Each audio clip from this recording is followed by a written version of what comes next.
Hello, everyone, and welcome back to another episode of All in All with Alex. I'm your host, of course, Alex. Today, we have a very special guest, Mr. Evan. I might pronounce this wrong. I might pronounce it wrong. Just gonna let you know. Down south, every now and again. So, Mr. Evan Ungar. There you go. You got it. Good enough. All right, all right. And that wasn't rehearsed, everybody. And to let y'all know, it wasn't rehearsed. But how you doing today, sir? Yeah, I'm doing really well. Thanks for having me. Really excited to have this chat with you and have some fun. How you doing?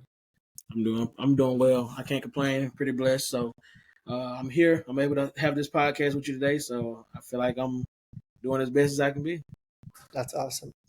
Yes, sir. So can you give the people a brief background about yourself, and then we'll dive into the questions? Sure. My name is Evan Ungar. I'm from Toronto, Canada. I'm an entrepreneur in many different industries, predominantly right now real estate. I used to be in athletics. I have 2 Guinness World Records for box jumping, and I wrote an Amazon best-selling book on a self-help topic called Make the Decision, helping people go from, setting goals to actually getting their goals. And that's me in a nutshell. Okay. Cool. So let's dive into it. So what inspired you to write your Amazon best-selling book on goal planning and success? Yeah, honestly, I wrote it when I was like a lot younger. I was in my early 20s. I had accomplished some amazing things in my young age, and people kept asking me like, how are you doing this? What did you do? Every time you decide you want something, you crush it. And I was like, all right, I'm gonna put together the exact sequence of things that I've been taught to do that help me accomplish my goals, and I can just write it all down and put it out there so everybody can get their hands on it, and that's what I did. So basically, a lot of people were asking me what I was doing and how I kept being successful with things I wanted, and that's where the book came from. So how do you feel that your background in business marketing influenced your approach in entrepreneurship? I mean, for me, entrepreneurship is really like I think entrepreneurship is storytelling, and that's really what business marketing is. Entrepreneurship, it's hard work.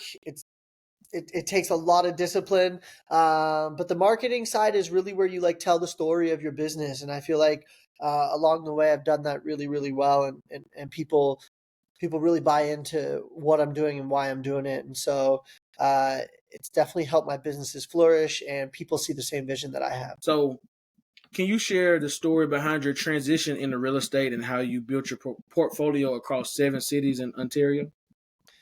Yeah, I mean, I was kind of just I had a consulting business before with my business partner, Jordan, and we were connecting people. Basically, we put our networks together, and we were connecting people who had the resources and people who needed the resources. So, entrepreneurs who needed funding or projects that needed funding, we were connecting the dots. And then we got approached by a gentleman who was in real estate who said, I need a second mortgage, and this is the project I'm doing. And so we said, all right, we'll lend you this money ourselves, no problem. We lent him the money.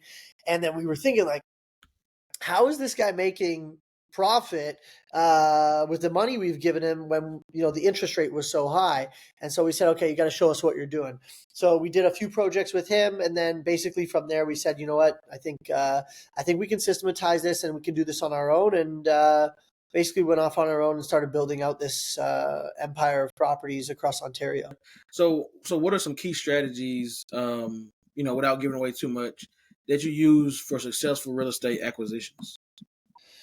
Yeah, I think, like, to be honest, the entire deal is made on the purchase. Like, everyone thinks like, oh, if you do really well and you do great rentals, or you make it amazing, you'll have an amazing property. But ultimately, I would say that you make money on the purchase, and so really own in on what your strategy is and make sure that your acquisition is lining up perfectly with your strategy. So we have our formulas broken out, and we have our offering methods broken out. And so when a property comes in or a lead comes in, we kind of look at it and say, okay, this either fits or it doesn't. If it fits, we can move fast, way faster than most people, and that gives us a leg up. Okay. So how are you able to balance your diverse business interests across real estate, finance, and wellness? Yeah, it's not easy, but if you're passionate about it, then it's a lot easier. So, I mean, I love the things I do. I really, really love the things I do. And so for me, it gives me life. It gives me energy to do these things. So it doesn't feel hard, even though we're doing things across multiple platforms and sectors. So, no, it's good. I like it a lot. So, can you discuss the importance of implementing strategic systems in business growth? Yeah, for sure. I mean, this is a great question. We love our systems. I think like to scale any company, you really have to have systems. And the biggest key there is systems that can duplicate. If you can't duplicate your system over and over, then it's not a scalable system, right? Like a lot of people say, oh, I'm ready for growth. I'm ready for growth. They say, okay, how are you accomplishing this? I'm doing it. Okay, how are you accomplishing that? I'm doing it. Like, okay, well, what if you don't do it? Well, it doesn't get done. It's like, okay, well, we need to put a system in place to make sure that that's not the case anymore, right? It has to be duplicatable, and then once you can duplicate, then you can scale. What role would you say that goal setting plays in your personal and professional life? Wow, I mean, it plays every role. Everything we do is based around the goals that we have. What we'll do is we'll plan like our full year goal in advance.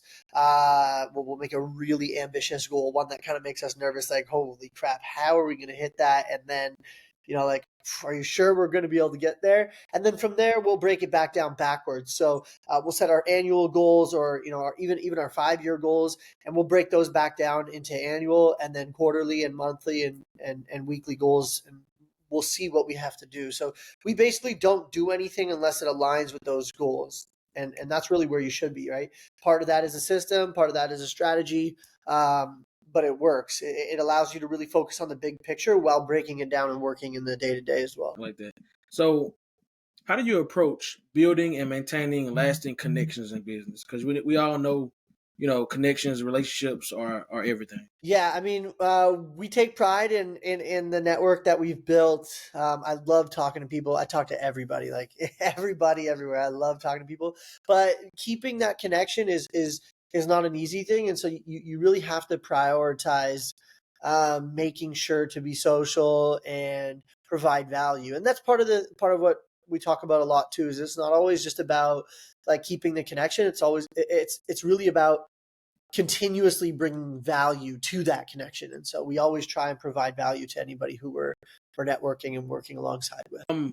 So, can you share a pivotal moment in your career that shaped your business philosophy? That's a good question. Mhm. That's a really good question.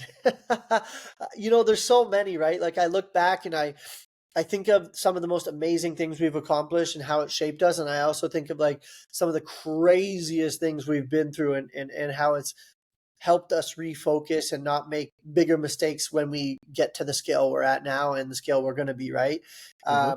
We failed a lot in the beginning that helped us fail forward. And luckily then, so that we're not hitting those roadblocks now. Because when you get to scale, if you're scaling and you're doing things at a large scale and then find out you're doing something wrong at that point, it's a lot more painful than when you were just getting started. So I don't know if I can pinpoint one specific thing, but we've hit some crazy roadblocks. And at each of those moments, uh, once you're on the other side of it, you look back and you okay, like this still has yet to defeat me, right? And one of the philosophies we have and we repeat to ourselves when we're encountering challenges as an entrepreneur, you're constantly encountering challenges. Is like to this day I have not been defeated, right? And so we really repeat ourselves with that. It's not necessarily about like always winning, but it's about never quitting, right? And so that has shaped our mentality and our devotion to our business for sure. Okay. Um. So, what advice would you give aspiring entrepreneurs looking to diversify their business portfolio? I would tell them to be strategic and specific with it. There are pros and cons to diversification. Like there's a lot of pros in focusing on one niche and being the best at it, right? Um, but there's also pros to not putting all your eggs in one basket. I would just say be really sure you absolutely love it.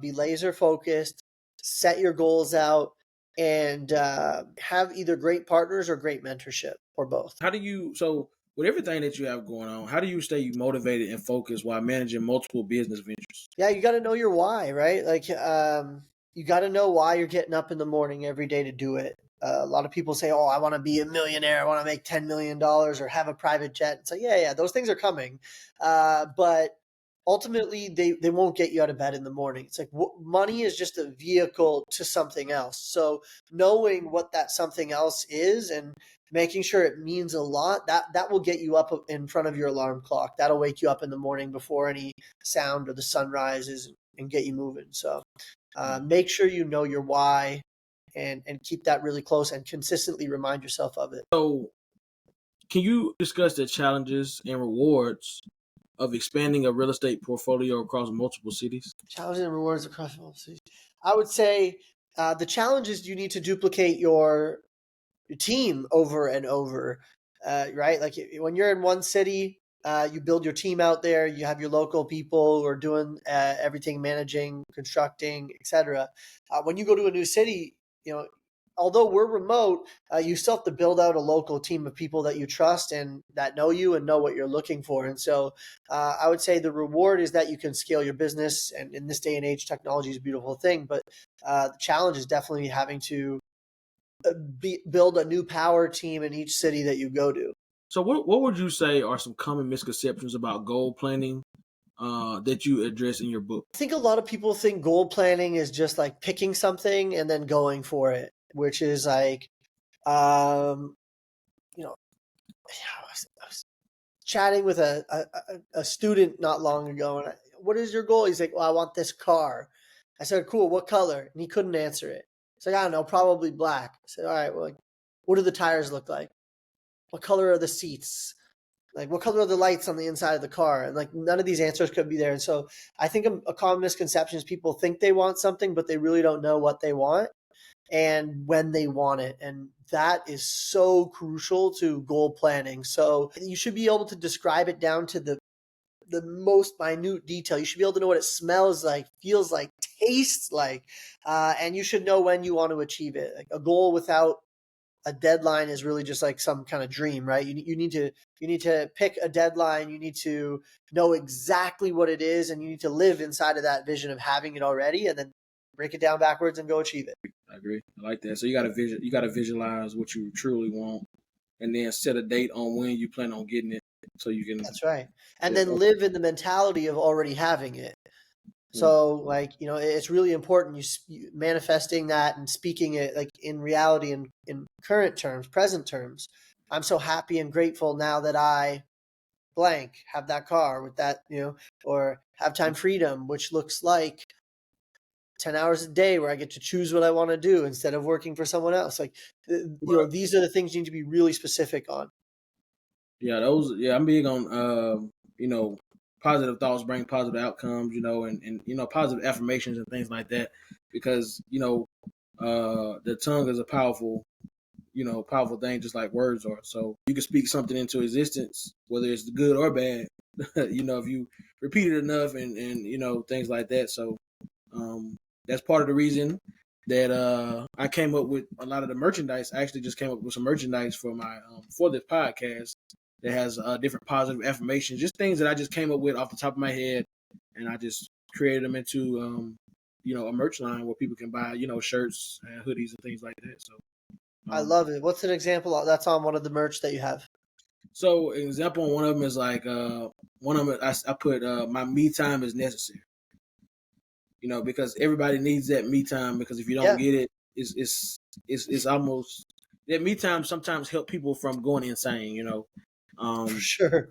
so I feel like that's one that's one of the ones that I have. I have 20 different Oh, wow. styles, 20 different affirmation quotes, but that's just one of them. So I love it. That's a great idea. I think those will do really well.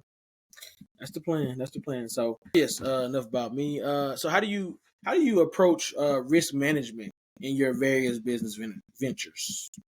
That's a great question. I think uh, a good defense is a good offense. And in business, it's great to be aggressive and on the offense, but your best offense for growth is actually like a solid defense. And we learned this a while ago. The economy was changing rapidly after COVID. We made sure that we put ourselves in a defensive position, and it set us up to be extremely offensive right now. Like, we are on the offense in growth mode right now, but that's only Mhm. because our defense was so strong. I like that. Can you share any insights, without giving away too much, on how you were able to apply marketing strategies to grow your real estate business? I mean, we talk a lot about what we're buying so that everybody knows. I want everybody to know what we're buying, where we're buying, how we're buying, because then when people see something that fits that, they're going to bring it to us. Hey, I just saw this and I know that this is something you're looking for. It's like, oh, yeah, that's right. So, we have access to a lot of these things before they go to market or before they come to the public. And a lot of the reason for that is because when anybody sees or hears of something that fits what we've constantly been talking about in marketing, via word of mouth, then we're the first to get it back. So it's help. Okay. So, um, with the different business ventures that you have, I know things change a lot, as far as, whether it be requirements and so on and so forth. So what role would you say continuous learning plays in your success as an entrepreneur? There's no choice, right? Right. What's the saying? If you're not growing, you're dying, right? I think Yeah. that's the saying, and that's so true. As an entrepreneur, it's your job to, I mean, everything is your job ultimately, but it is your job to adapt and learn in what's changing, especially in an industry where you're involving other people, right? And laws, and it's a regulated industry. So it is your job to constantly be learning and stay up to date. I used to hate like looking at the news and hate waiting for legislation to come out and reading it. And now I'm have my Google alerts set to come in and with like any type of these breaking news or changes in any type of regulations or legislation, because these things affect my business right away. So I want to be the first person to read it, understand it, learn it, and start a conversation about it with people who are my peers in the industry, so we can discuss what's next and what the strategy will be. I think it's one of the main roles as a business owner is making sure that you can continue to provide for the people that work with you, right? And in order to do that, you have to be responsible for making shifts and pivots as the market and industry changes. Okay. So so with everything that you have going on, your different business interests, how do you measure success? That's a good question. I mean, the easy answer here is we measure success based on different KPIs and metrics in each business, and each business has a measure for how well we're doing, etc. But the that's the objective answer. But the subjective answer is really like, how many people are we impacting, and how much of a positive impact are we having? That, to me, that's a huge measure of success, and and I think that's what drives us a lot, is understanding the positive impact that we're having. So to me, that's a big driver. Can you discuss the importance of adaptability? Well, no, you already kind of went over that. We ain't gonna over that. So how do you approach mentorship and maybe possibly giving back to the entrepreneurial community? Yeah, great question. I mean, I've been lucky enough to be mentored by some amazing people in my life, one of which includes like Bob Proctor from The Law of Attraction, The Secret. And he was really one of the pioneers of this, who, of our age anyways, that took this over. And he passed not long ago, but I got to work really close with him. And the mindset and the paradigm that he teaches is so eye opening and brain opening. It's actually crazy. And so, mentorship is really important. I find if you can find a mentor in your industry, that will help you do what we call a quantum leap. Like, you're going to run into speed bumps. You're going to run into things that slow you down. But the more mentorship you have, the easier you can navigate these tough waters, avoiding the landmines on the ground, etc. So, whatever metaphor you want to use, a mentorship will help you climb that ladder way faster. And then we love to mentor people as well. I can't tell you how many people we've helped buy their first home, their first investment property, their next investment property, a bigger property, and just help people along the way. Like, we love to give back in any way we can, and we do genuinely believe it's the best way to grow is by giving. Um, so can you share the first success story that comes to mind of how your goal planning techniques have helped a client or a mentee? That's a great question. I would say I used to work in a health club a long time ago, and I had this member on my team who worked in a position where their income wasn't always like steady. It depended on the clients and how they serviced them, etc.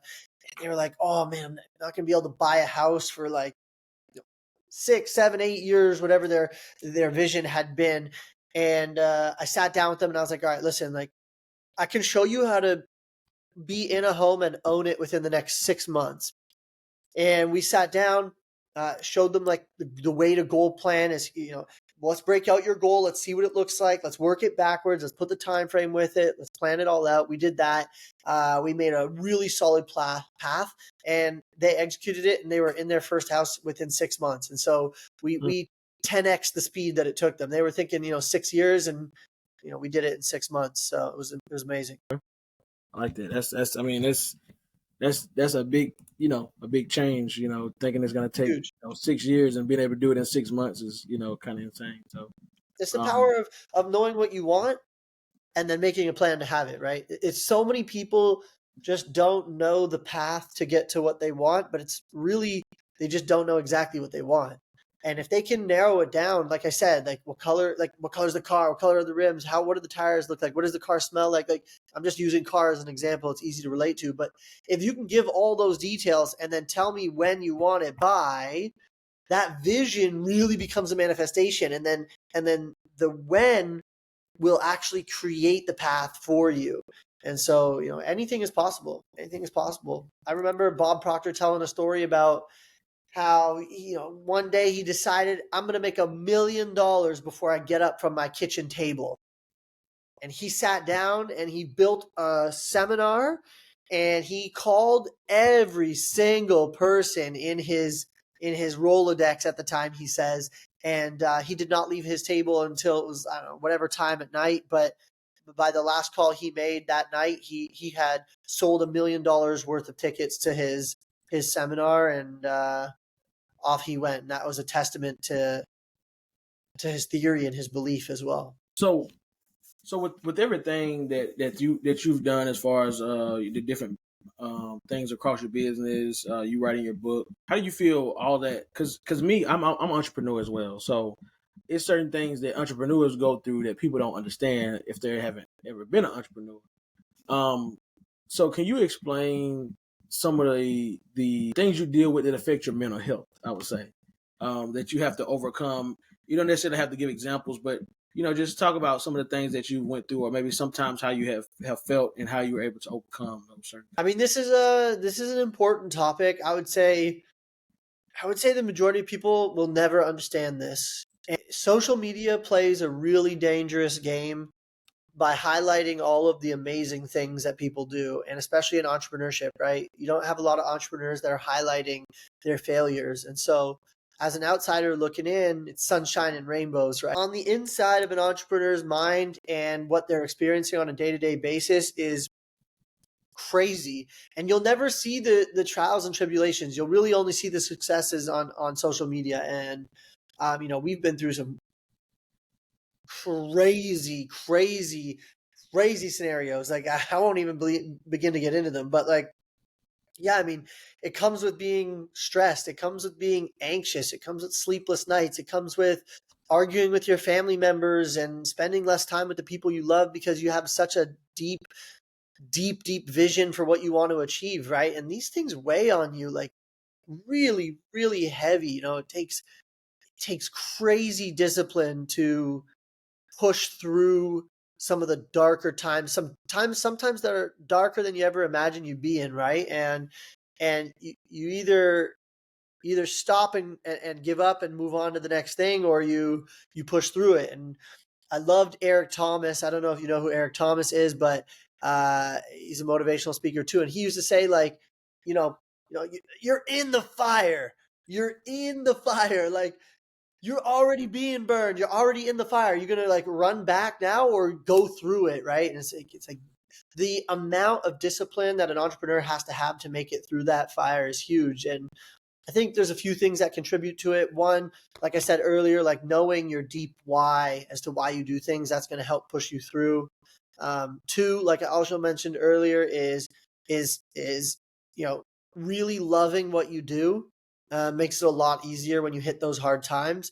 And then, three is surrounding yourself with people that believe in you and support you, and having a partner or a business partner or a relationship partner, with your family and friends that push you and believe in you. And when you're down, they tell you to get off your butt and get out there and keep going, because there will be times when you don't believe in yourself, and it is important to surround yourself with people who believe in you, because as much as you want to say, I'll always believe in myself, there will be times when you don't, and those people around you will help push you back into the spirit of believing in yourself. I agree. So let's go back to your book. What was the main goal of you writing your book? Yeah, the main goal, was really just sharing with people the process that I learned with Bob Proctor as to how to think about a goal and then go from just kind of goal setting to actually achieving them. I mean, that was like the slogan of the book, is make the decision. And it was like how to go from goal setting to goal getting. It was really stop thinking about it, get to work. Here's the plan. So where can people find your book? Is it out on all places that you can buy book, like Amazon? It was on Amazon. We went Amazon bestseller in under 24 hours. And not long ago, I took the book down, and we're in the middle of a rewrite. So we'll be rewriting the book. It's unavailable right now for good reason. We got a new version coming out, a more mature version. I wrote that book when I was really young, but had already achieved a lot. And I'm coming out with a new version of it to, apply to a more mature and sophisticated demographic. So after you rewrite this book and you release it, do you plan on doing any other books after? I gotta tell you, I hate writing. I really don't enjoy the process at all. I love talking with people like this. To me, like, a conversation is so easy, and I can hang out with you all day and we can chat all day and talk anything under the sun.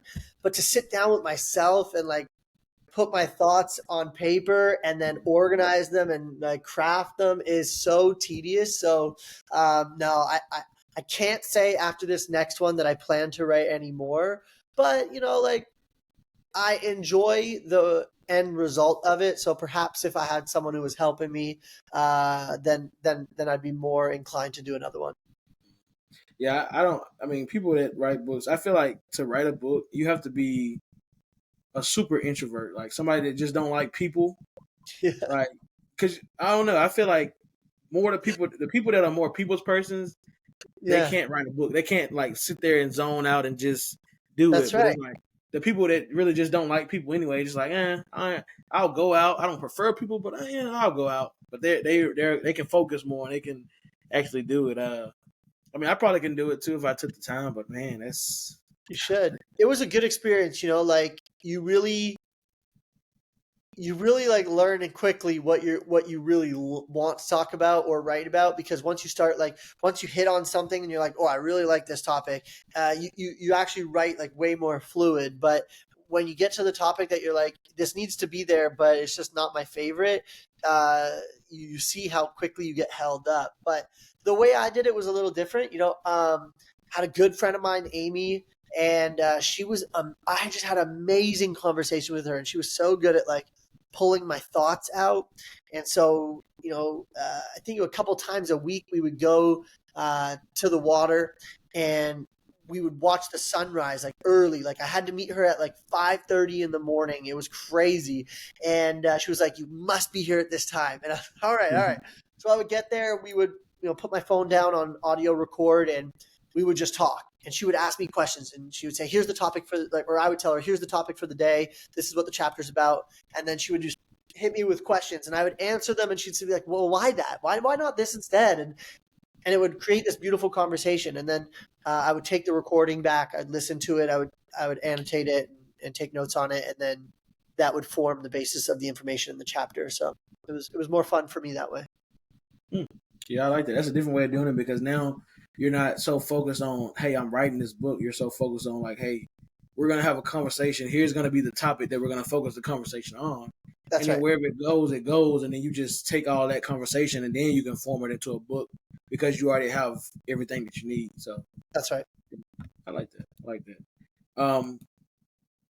So that's, for the most part, those are the main questions that I have for today. So is Awesome. there any anything that we haven't discussed that you would like to discuss with the audience? Not really. Just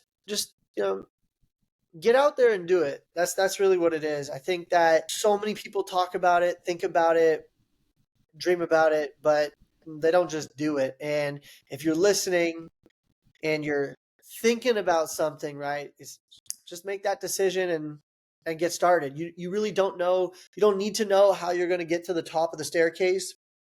You just got to take that first step and make that decision, take that first step, and enjoy the ride. So I want to take this time to tell you that I appreciate you coming on the show today, and it's definitely a good chat that we had today, and maybe we can come on and do a part 2 on the other channel that I was telling you about down Love the it. line.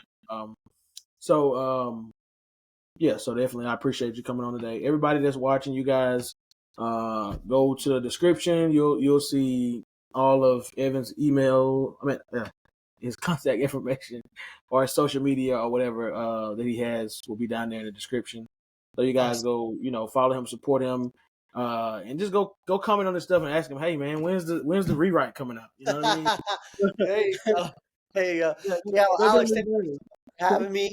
I really appreciate it. You had some great questions, and I really enjoyed my time with you. So thanks a lot. Yes, sir. Yes, sir. Same here. So everybody that's watching, thank you all for tuning in. You guys have just watched another episode of All in All with Alex, and we'll see you guys on the next episode. Peace.